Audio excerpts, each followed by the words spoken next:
Welcome back, everyone. We're talking today with Jaclyn Townsend, Director of Corporate Marketing for TGS. TGS is a leader in the upstream oil and gas market for subsurface data and insights. Jaclyn has had 20 years of marketing experience leading public relations, brand identity, messaging, and digital marketing initiatives. She'll be talking to us today a little bit about the keys to success for a rebranding effort. The CMO's Guide to Everything podcast is sponsored by Advertas, a digital marketing agency. Advertas helps B2B technology companies to target potential customers with laser accuracy and micro-targeted messaging. The firm leverages a mix of creativity, strategy, and digital technology to produce measurable results. To learn more, visit Advertas.com.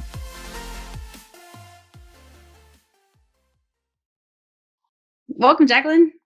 Hey, Laura, and thank you for having me today. Of course. So rebranding is something we've all gone through at one point in time. There's a lot of pitfalls, a lot of risks, some wasted effort, lost of momentum, but it can pay off if you do it right. So like many companies you've experienced and you've led rebranding efforts, and in some cases with a fairly short turnaround. And so I'm interested to hear a little bit about the kinds of things that you factor into the success of an effort like that. It's a great topic. And jumping right in, whether it's a rebranding or repositioning exercise, or whether you're rolling out a new campaign, it's really important to understand your goals and what you're actually trying to accomplish. It's easy to get into the weeds fairly quickly if you're not aligned with the business objectives. So start there and use that as your guide. Talk to your executive team and your CEO to make sure you're clear on what their objectives are. Plus, it's a great way to get feedback. And then from there, you can line out the marketing efforts to help the business accomplish its goals. Remember, it's about the business. And oftentimes marketers, or anyone for that matter, can get sidetracked with setting and accomplishing their goals or the team's objectives. So keep an eye on the prize, which is growing and accelerating your business model. Also, use the strengths of your team and the agility of the team to get things done faster and in a timely manner to respond to market conditions. Given the events of 2020, plus the effects this has had on the oil and gas industry in particular, never more has this been true than today. What was true for our team in January, for instance, is not so true today. And by this, I mean that our strategy has shifted, and in some instances, roles within our team have shifted. And you need to be set up to respond to these shifts quickly. This is also true when repositioning or rebranding. You might not have the luxury of planning 6 months to a year ahead of your launch. So it's important to have measures set in place to respond to these critical timelines that you're given. This includes staying connected and keeping a close eye on what the competition is doing so that you're positioned to stay ahead of the curve, even through whatever changes you may need to make. Also, ensuring you have a close pulse on the business so that you and your team are prepared to respond and there aren't any overshadowing surprises. Know your brand. Obviously for marketers, that is critical, but really know your brand through these types of changes, because at the end of the day, if you already have a strong brand, it might not be the best option to reinvent it. Just because you're repositioning or rebranding or launching a new campaign doesn't mean your brand has to go out the door.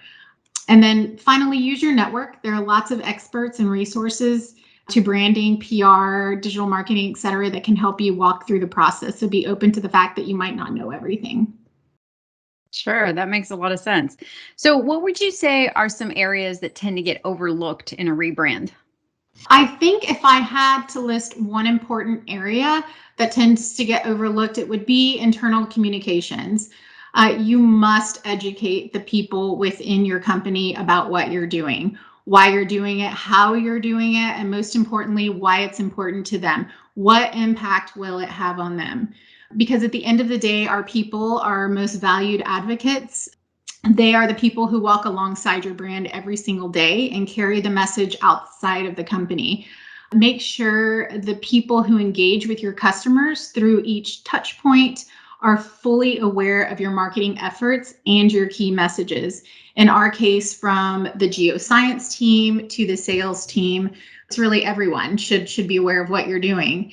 Your ad or your marketing asset can only take you so far. So use your internal advocates as living, breathing advocates that carry out that message. In this day and age, you can do this by launching an internal webinar series to inform your employee base or a fun email marketing campaign. But whatever you do, whatever tactic you choose, make sure there is an open line of communication. Get feedback and answers.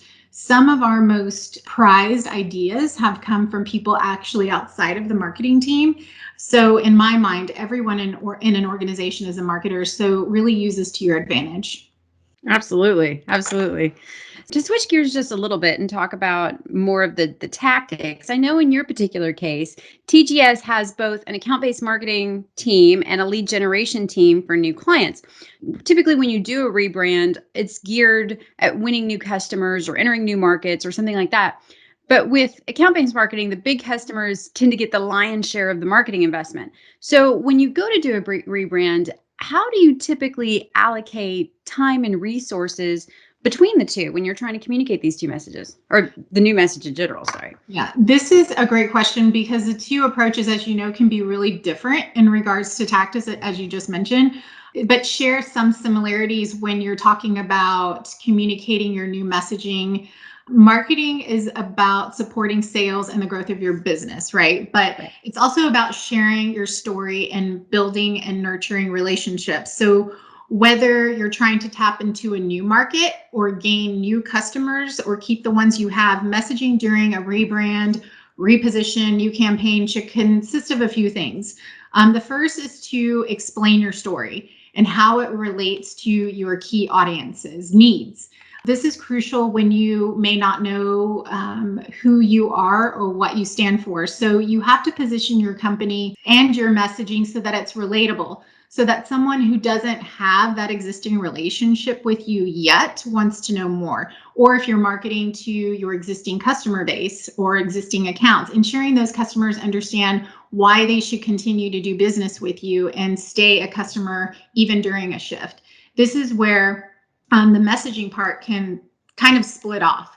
So from a tactical standpoint, my suggestion is always to stick with 2 to 3 key messages for each base, like the existing customer account versus new leads, and then evolve and test over time. Next is explain the value you offer. Whether it's a new client or an existing customer, it's important not to oversell by explaining everything you offer from soup to nuts. In some instances, this is okay, but understanding and communicating how what you offer can help someone accomplish their goals and objectives. Look beyond that sale and further down the funnel so that you're building those relationships and nurturing those existing accounts with messaging that resonates with them. One of the things that we do is we segment our messaging based on our customer base. A way to really understand your customer base, and what I've done in the past in current roles to help develop our messaging, is conducting a short survey to understand the buyer journey and personas we should target. This can be as evasive or non-evasive as you want it to be. You can even bring in a third party to help, but this exercise can give you crucial insight to help your messaging strategy, whether it's lead gen or account-based driven. Right. So especially, you talk a little bit about messaging and customizing it. When you have very engineering and process centric fields like we work in, there's this tendency among the engineers to go, if they just read enough, if Right. they just read all the features, then they'll buy. And that's just not true. People don't read, they don't. So I think that's a really good point there. Well, and then people just want to know how it's going to help them. And I think Exactly. that as, sometimes we're so entrenched of just getting what we do out that we kind of forget, okay, well, how is this actually going to help the person I'm trying to market to, right? Because that in turn is what's going to lead to long-lasting customer relationships, right? If they know the value you bring, and that you're going to get that value at the beginning, but also through the life cycle of the customer experience. Absolutely. Yeah. So we're all working with reduced team sizes, limited budgets these days. What kind of pointers might you offer to doing more with less?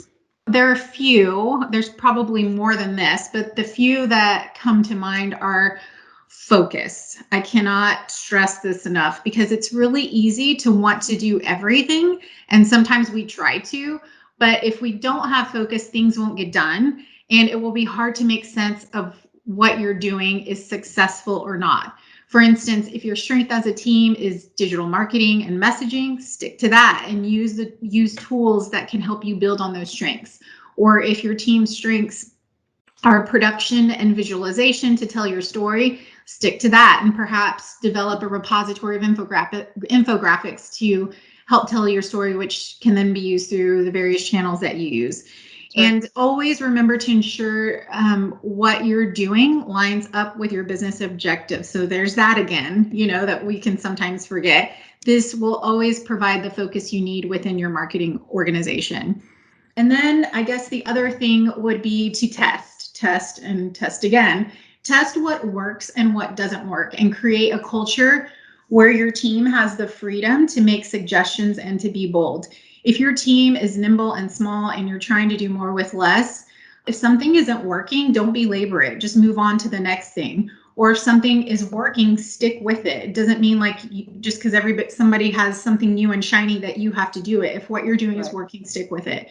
And then make sure you have a system or reporting structure in place to set up to help you measure the success of whatever it is you're doing, whether it's a rebrand, reposition, or campaign. Because at the end of the day, you have to make educated decisions to help your company move forward. That makes a lot of sense. You talked a little bit about, examples of things that worked, and we talk about rebrands. A lot of times that's done in an uncertain market, and 2020 really embodied the uncertain market for us, right? Can you give us some things maybe in recent history, how you dealt with that really worked? Yeah, lots of shifts happening in 2020, not only because of COVID, but also the effects of the oil and gas industry. So I think for us, being able to shift gears quickly and responding to those changes was key for us. Again, we were kind of thrust into this like everybody else. And so we had to act quickly. And I think because our team was nimble and had the experience to just, okay, we need to stop this and move on to this, provided us an opportunity to shift gears quickly. One of the things that we rolled out like in record time was a series called TGS On Demand.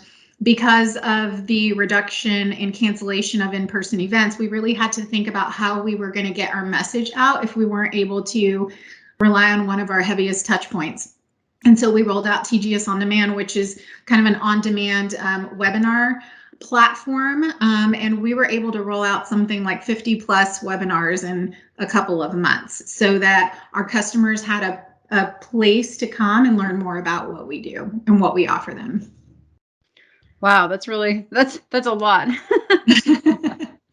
But that's awesome. That's awesome that works. And one more thing, in an uncertain market, I think it gave us an opportunity to take a deeper look at our program structure and to understand what was working and what wasn't, back to, my last point.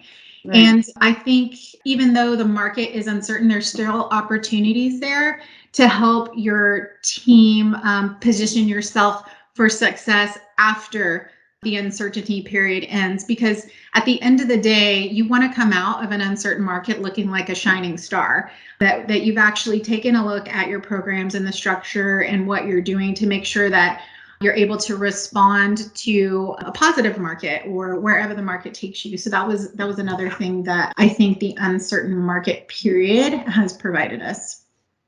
Absolutely. I look at a lot of companies in this time, and I think those that hunker down and turn their focus internal during perhaps a time that there's not a lot of, there are things going on, but there's not a lot of outside events. There's not a lot of outside, initiatives. Part of being successful in that time, I think, is also taking a look internally and really, taking that opportunity to make improvements, to do, R&D, to, really take advantage of that opportunity where you don't have 1,000 different things calling your name. Exactly. Yeah. Well, thank you so much for participating with us today, Jaclyn. We really appreciate it, and we hope to hear back from you soon. Thanks. It was a pleasure. If you enjoyed this episode, Be sure to subscribe, give us a review, and share our podcast with your coworkers and friends. For any questions or to request a specific topic you'd like us to cover, hashtag us on social media at CMOGTE Podcast. Again, thanks for tuning in and see you in 2 weeks.